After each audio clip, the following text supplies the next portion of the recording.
तो कोई बात नहीं, 1.5 महीने की उनकी और बारी है, उसके बाद सरकार भी बदलेगी। अरविंद केजरीवाल खुद नशेड़ी है। बनारस में एक मनोज तिवारी क्रिकेट क्लब भी है। विपक्ष जो है वो आप कितना भी अच्छा करोगे तो बुरा वाला ढूंढेगा।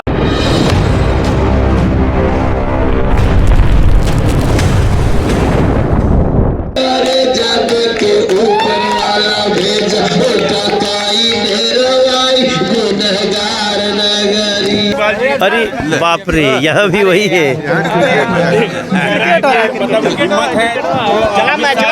अपराध मिटा के दिखाए या रोक के दिखाए। देखिए, बात तो सही है ना कि हाँ, और भाई ये 2 मिनट जो सरकार अपने वकील लगा, सरकारी वकील सरकार देती है, और अगर सरकारी वकील अपराधियों की पैरवी करने लगे तो निश्चित रूप से किसी के लिए अपराध को हटाना मुश्किल हो जाता है। तो कोई बात नहीं, 1.5 महीने की उनकी और बारी है, उसके बाद सरकार भी बदलेगी। फिर वही सरकारी वकील अपराधियों को सज़ा दिलाएंगे, अपराधियों का मनोबल टूटेगा और दिल्ली को हर तरह से। लेकिन ये भी तो चर्चा करवा लो उनसे कि भैया साफ़ पानी तक क्यों नहीं मिल रहा है, हवा गंदी है, तो बनारस आके कितना ताज़ा हवा लेने लगी। आइए टूर्नामेंट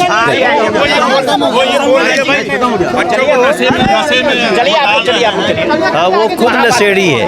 अरविंद केजरीवाल खुद नशेड़ी है। ये हमारे लिए तीर्थ यात्रा जैसा है कि मैं काशी हिंदू विश्वविद्यालय में किसी कार्यक्रम में आऊँ। आज BHU प्रीमियर लीग हो रहा था और यहाँ के बच्चों ने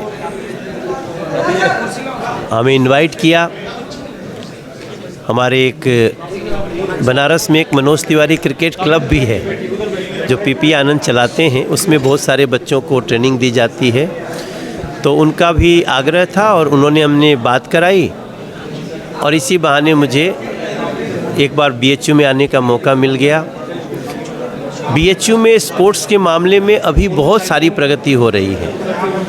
BHU में पहली बार टर्फ विकेट बना है।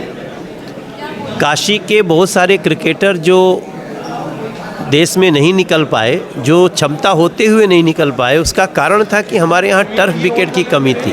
हम मैटिंग विकेट पे खेलते थे। अब वो ज़रूरत पूरी हो रही है और जिस प्रकार से बच्चों को स्पोर्ट्स में इंगेज किया जा रहा है। देखिए, मैं मानता हूँ युवावस्था में बहुत सारी ऐसी भी परेशानियां होती हैं। ख़ासतौर से मैं बोलूं कि खाली दिमाग विकृतियों की तरफ ले जाता है। अभी एक बहुत बड़ा रिसर्च है कि अगर लोग स्पोर्ट्स से जुड़े तो नशे की तरफ नहीं जाएंगे। तो जिस भी तरह से स्पोर्ट्स में जोड़े रखना, जब आपको जीतने की, स्पोर्ट्स में कुछ करने की इच्छा होगी तो आप नशे की तरफ कभी नहीं जाओगे और आज के लिए बहुत आवश्यक है। So I want to thank Kapadi ji और यहाँ के जो अधिकारी हैं, जो लड़कों ने कराया है, सत्यनारायण सहित सभी को बहुत बहुत बधाई। देखो, वो लड़ाइयाँ तो बंद नहीं होंगी। विचारों का संघर्ष आज से नहीं चल रहा है। जब राम थे तब भी रावण थे, जब कृष्ण थे तब भी कंस थे। तो कुछ विकृत मानसिकता के लोग होते हैं।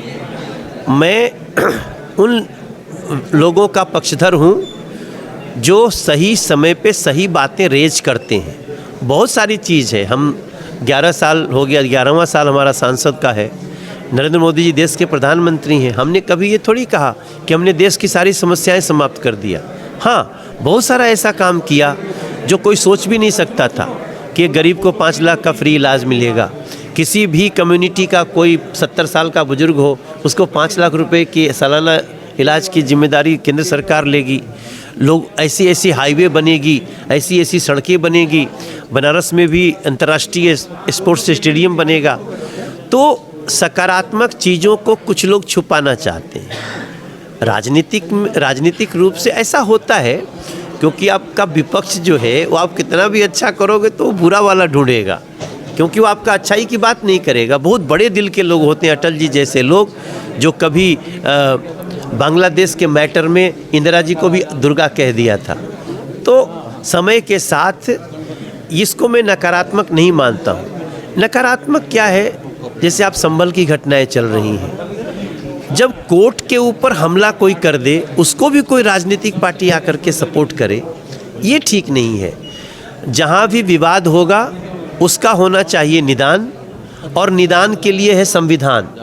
तलवार और लाठी से, गोली बंदूक से हम सड़क पे निदान न्याय नहीं कर सकते। तो ऐसे लोगों को प्रार्थना कर रहे हैं, देखो वो संसद भी नहीं चलने दे रहे हैं, आज भी ये संसद एडजर्न हो गई है। तो इन सकारात्मक पहलुओं को विपक्ष को भी देखना चाहिए। और अभी एक सूचना आप सबको दे दूं कि देश के प्रधानमंत्री ने 1 लाख युवाओं को राजनीति में ऑफर दिया है, और वो लोग होने चाहिए जिसके घर में कोई सांसद, विधायक और पंचायत सदस्य न हुआ हो। तो ये बहुत बड़ी पहल है, उसमें लोगों को भाग लेना चाहिए, आना चाहिए, ताकि हम देश को 2047 तक विकसित बना सकें। एक इतिहासकार है सर, बहुत ऊर्जा सर, उन्होंने आम आदमी पार्टी ज्वाइन कर लिया है।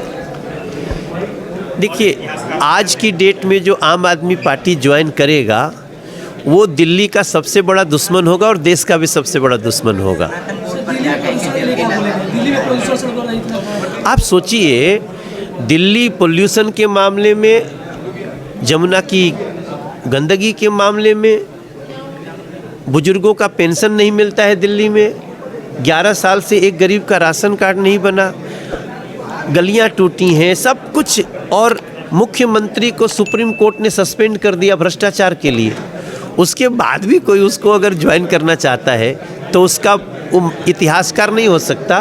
कई लोग ऐसे हैं जो गलत इतिहास लिखे हैं, आज उनकी खैर खबर ले रहे हैं हम लोग न्यू एजुकेशन पॉलिसी में।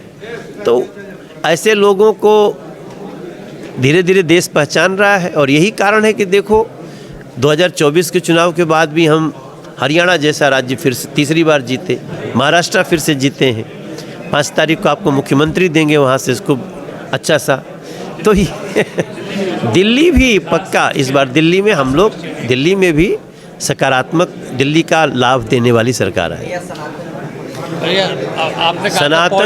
सनातन बहुत ही, सनातन बोर्ड जल्दी बनना चाहिए, हम इसके पक्षधर हैं।